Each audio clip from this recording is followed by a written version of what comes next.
عندي مخاوف أن نفس التجربة اللي صارت بميسوبوتاميا من اجوا العرب من الجزيرة العربية واستقبلوهم أجدادنا وعلموهم ودرسوهم وعطوهم حقوق ووكلوهم وطعموهم، وبعد سنوات وضعوا سيوفهم على رقابهم. نفس الشيء أنا خايف اليوم أن يصير هذا الشيء بالسويد وكل أوروبا، وجاي يصير هسه فرنسا، جاي يشوفون فرنسا صارت عشائرية تقريبا. شكرا يا فينكو، شكرا. أنت في أثناء المظاهرة من خلال تدقيقي ببعض الفيديوهات أنت ذكرت سورة التوبة 29: قاتلوا الذين لا يؤمنون بالله ولا باليوم الآخر ولا يحرمون ما حرم الله ورسوله ولا يدينون دين الحق من الذين أوتوا الكتاب حتى يعطوا الجزية عن يد وهم صاغرون. اليوم بهذا الآية القرآنية اليوم التي تنتهك قانون حقوق الإنسان وتنتهك أيضا القانون والدستور السويدي، لأن الدستور يحمي حرية المعتقد، وهذه الآية تقول قاتلوا الذين لا يؤمنون بالله، يعني قتال الملحدين أو لا دينيين. ما حرم الله ورسوله آكلين لحم الخنزير أيضا لا. تأمر بقتلهم. يعني اليوم أنت ما كان هدفك من تلاوة هذه الآية القرآنية؟ أنا حرضت من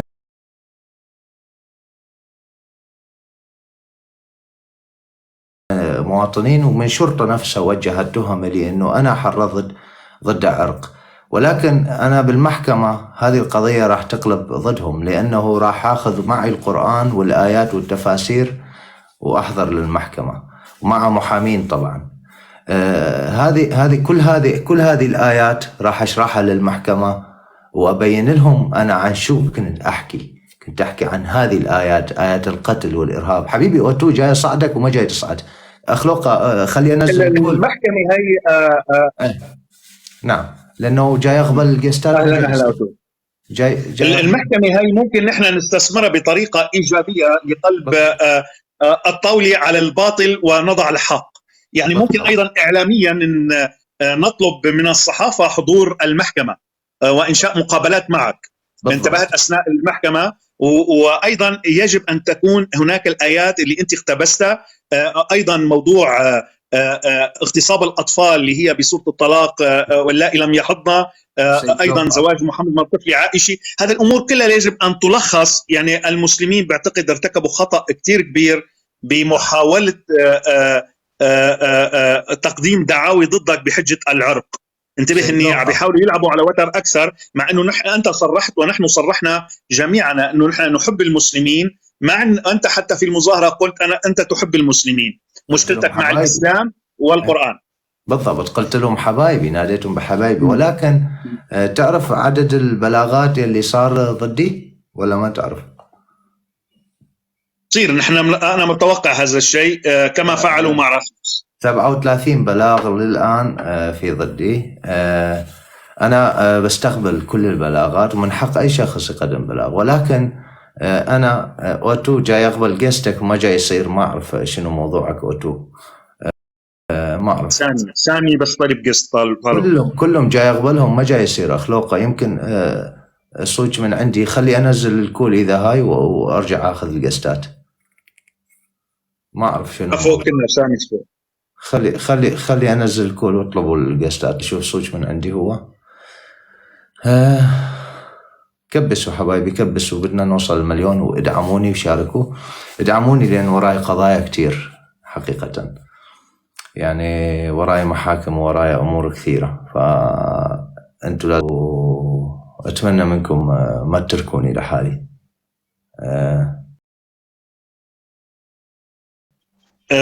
بالعكس، هذا الشيء راح يسلط الضوء عليك إعلاميا بشكل كبير هائل. ثواني مساء الخير. مساء الخير. بس ثواني بس النور. نعم. تعرف ليش نزلته سعادة؟ سلام للجميع. لأنه هو التيك توك عنده تحديث جديد، ما أقدر أسوي ميوت مايك، فنزلته سعادته. شكل عندي التيك توك في تحديث جديد اللي ينزل من عندي. لا صدقني في تحديث، بس اجى تحديث وانا حدثت. بس اسمح لي لحظة. مساء الخير جميعا حبايبي، أتمنى تكونوا بخير أينما كنتم. أتمنى منكم تشاركون البث حبايبي، شاركوا لكل أصدقائكم وكبسوا لحتى نعبر 1,000,000. شكرا للدعم، كل من جاي يدعم شكرا له. شاركوا وكبسوا واستمعوا للبث لأن اكو كلام جدا مهم راح احكي. نعم تفضل اخ لوقا. بالنسبة إلى هذه الدعاوى اللي عملوها أحبائنا المسلمين من أجل أن يغطوا على عيوب القرآن والآيات القتل التي في القرآن، أنا بعتقد ارتكبوا خطأ وسوف تنقلب ضدهم، والمحكمة على الأرجح سوف تحظر القرآن عندما تسمع خطابك والآيات مترجمة بشكل حرفي في المحكمة. هذه الآية مثل سورة التوبة 29، الآية التي تقول أن يقطعوا أيديهم وأرجلهم من خلاف، يعني مجزرة قرآنية في القرآن ضد الإنسان. على كل أنت خلي أعصابك هادئة، أمورك خليها قوية، أنت الأقوى إلى الآن. أنا هذا لأني واجهت مليار شخص يحمل فكر إرهابي وليس هو إرهابي. مساء الخير سامي حبيب القلب. النور عزيزي. بشوف هم دا يريدون انه يدخلوها، انه دا يسووا لك انه يعني انه دا يشتكون عليك انه يعني مثل ما نقول انه مال شغلات العرق. هو الاسلام عرق؟ لو دين بس سؤال. هذه مصطلحات عادي ما يعني. هاي عرقية. العرق يعني مثل انه يطلع عنه من العرق عرق اسود ابيض، هاي العروق. زين العرق ما له داعي بالقرآن. بابا انتوا ايش تسوون؟ يعني حتى قانون ما تعرفون، وحتى اذا تسوونه. لحظة سامي، فهمت الموضوع غلط. الاسلام ليس عرق، والمسيحية ليست عرق، والقرآن ليس عرق، والكتاب المقدس ليس عرق. هن عم يدعوا انه ممكن نستخدم بعض الاشياء تحريض على جماعات معينه. هذا كلام لم يستخدمه هو، الفيديوهات كلها حاضره. انا فاهم. هم صوروا. انا عن نفسي انا انسان لدي لغه الام هي اللغه الاراميه، وان كنت استخدمت بعض المصطلحات لربما خطا باللغه العربيه، ولكن انا الناطق بالعربيه ممكن لا أجيد العربية بشكل جيد، فعادي ممكن أن يصير غلط أثناء التعبير. يا مسلمين أنتوا جاي تتعاملون مع شخص ذكي كتير، يعني أنتوا يعني الدرب اللي رايحين فيه أنتوا ذكي كمان بتحبهم، يعني أنت بتحبهم لذلك عم تحاول تساعدهم وتخرجهم من الإسلام اللي بيحرض على قتل المرأة، من الإسلام اللي بيحرض على قتل الآخرين، من هذا القرآن اللي هو الإرهاب. في ثاني منزلين انه على اساس احترق القصر الرئاسي بالسويد ودا يروجون. حبيبي احنا ما عندنا قصر رئاسي، عندنا قصر ملكي. بالاخير طلع انه هو بريد بما ادري ما اعرف وين بالفلبين محروق، وهكذا حتى انتقم الله من حارق القرآن، وهكذا انتقم الله من حارق القرآن. بابا قصر ملكي مو قصر رئاسي، وطلع مركز بريد يعني بوست نسميه بالفلبين. خلينا نحكي بالموضوع هذا، عفنا من الأخبار بشرفك، عفنا. خلينا نحكي بموضوع نفسه، هذا الموضوع اللي جاي نحكي. يعني مثلا عندك محامي مجيد الناشي طلع وقال انه انا راح اقيم شكوى. قدم يا سيد مجيد الناشي، قدم اي شكوى تحب اقدمها. انا فيديوهاتي مصوره، مظاهرتي مصوره، وما بخاف منكم ابدا. اسلامكم ما راح ينتشر هنا. أنا بالقانون راح نحارب اي فكر تطرف، مو بس الاسلام، اي فكر متطرف راح نحاربه. شكرا لاشوريه، شكرا حبايبي. كبسوا وادعموا لنا عبر 1,000,000 لايك. كبسوا ادعموا، شاركوا البث. انا عن نفسي عندي بعد خطوات بالايام القادمه، لكن عندي تعليمات انه ما اعلن اي شيء هسه وما اسوي اي شيء. انا بامان. نعم انا بامان. بعد 1000 سنه ما توصلوا لي اللي جاي يهدد. الاف الرسائل اليوميه اتلقى، والاف المكالمات، كل وسائل التواصل الاجتماعي تهديدات. ولكن الفرق ارجع واقوله بيني وبين المسلم هو انا احارب فكره، والمسلم يحاربني شخصيا ويدعو لقتلي. اليوم مليار شخص انا واجهتهم، هذا مش شغل سهل، يعني مو سهل ترى يا جماعه. مليار شخص يؤمن. شكرا حبيبي حميد. يحمل فكر متطرف يدعو لقتل كل من ليس مسلم، فما بالك أن تواجه هذا الفكر؟ يعني بمجرد لست مسلم أنت يدعو لقتلك هذا الفكر. فما بالك أن تحرق هذا الكتاب وتواجه وتحكي أمام الجميع وفضائيات تناقلت. ثم قناة الشرقية، أعرف جد تابعوني أنتم، قناة الشرقية حرضت على قتلي ومقرها في لندن. أيضا أبلغت المسؤولين على حمايتي، أبلغت عن هذه القناة ومسؤولها سعد البزاز، وأيضا راح أقيم شكوى على مقتدى الصدر وعلى فايق زيدان أيضا بالأيام القادمة. أنا سؤال سلوان، أسألك سؤال. اليوم هؤلاء الأشخاص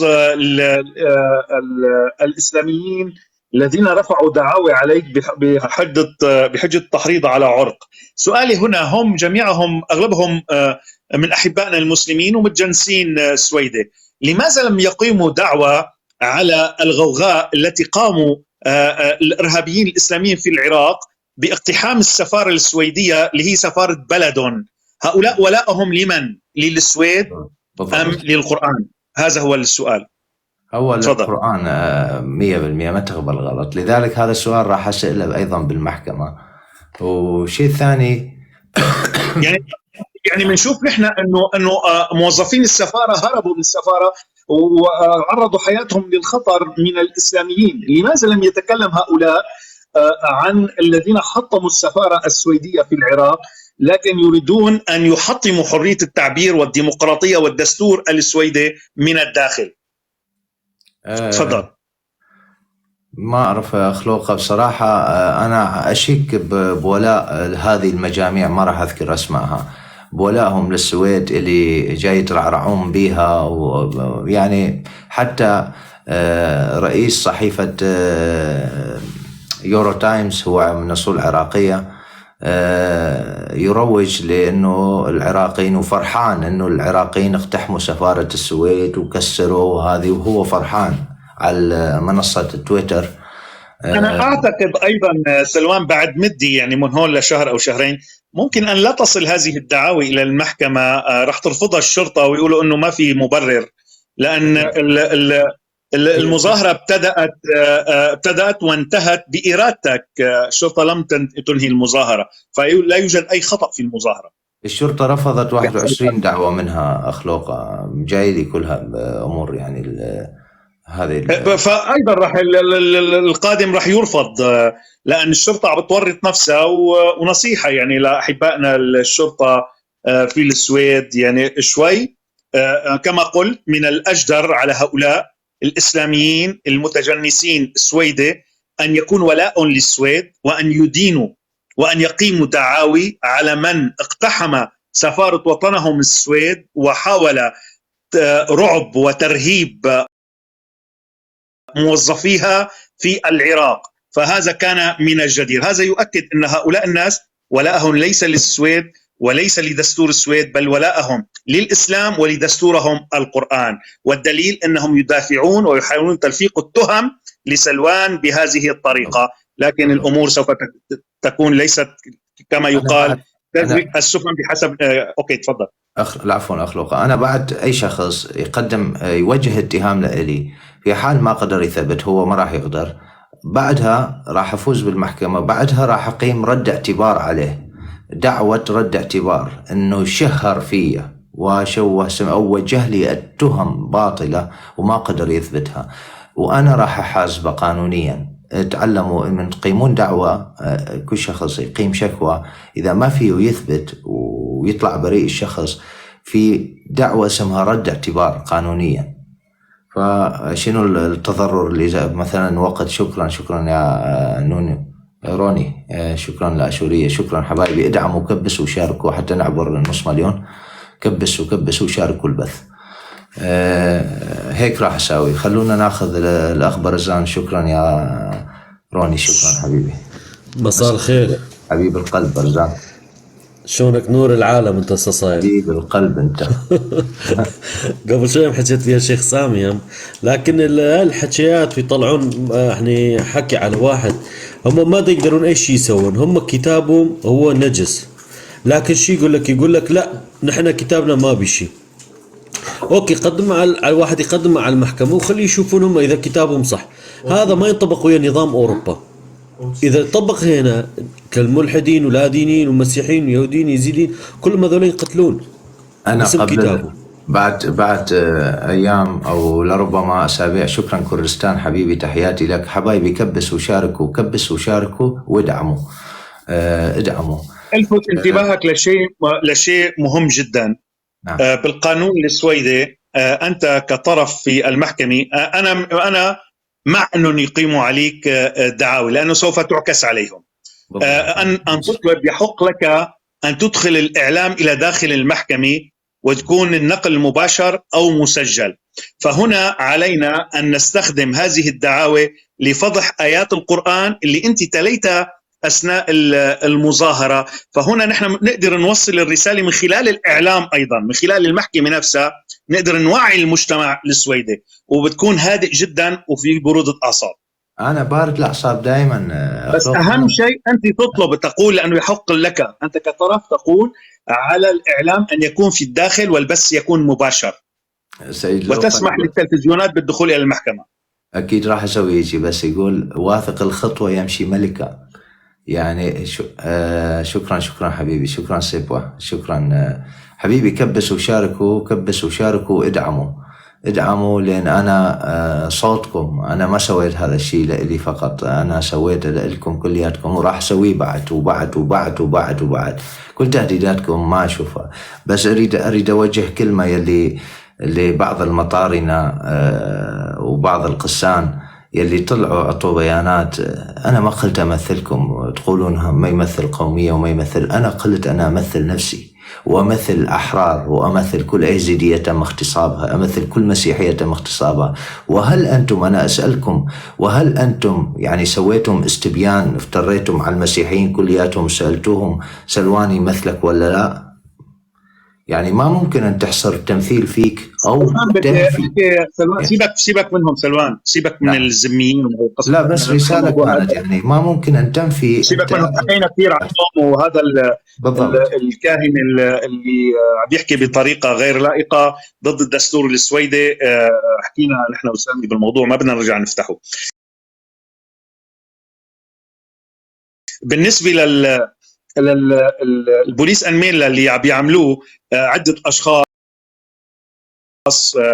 واللي عم يتجمعوا هؤلاء الاسلاميين، في شغله مهمه، هذا بيسموه احيانا بلاغ كاذب، وممكن يعرضهم لغرامه. فحتى لو الشرطه رفضت 21 دعوه عليها ان تغرم هؤلاء. هذا الشيء انت بتذكره في المحكمه. بالضبط. المحامي اللي حيكون معك بيعرف بهذا الموضوع، من اجل ان نردع هؤلاء الكذبه، من اجل ان لا يستخدموا التضليل الاعلامي والتضليل القضائي في قضايا من هذا النوع. بالضبط. بس عم بلفت انتباهك على نقاط مهمه. وهذا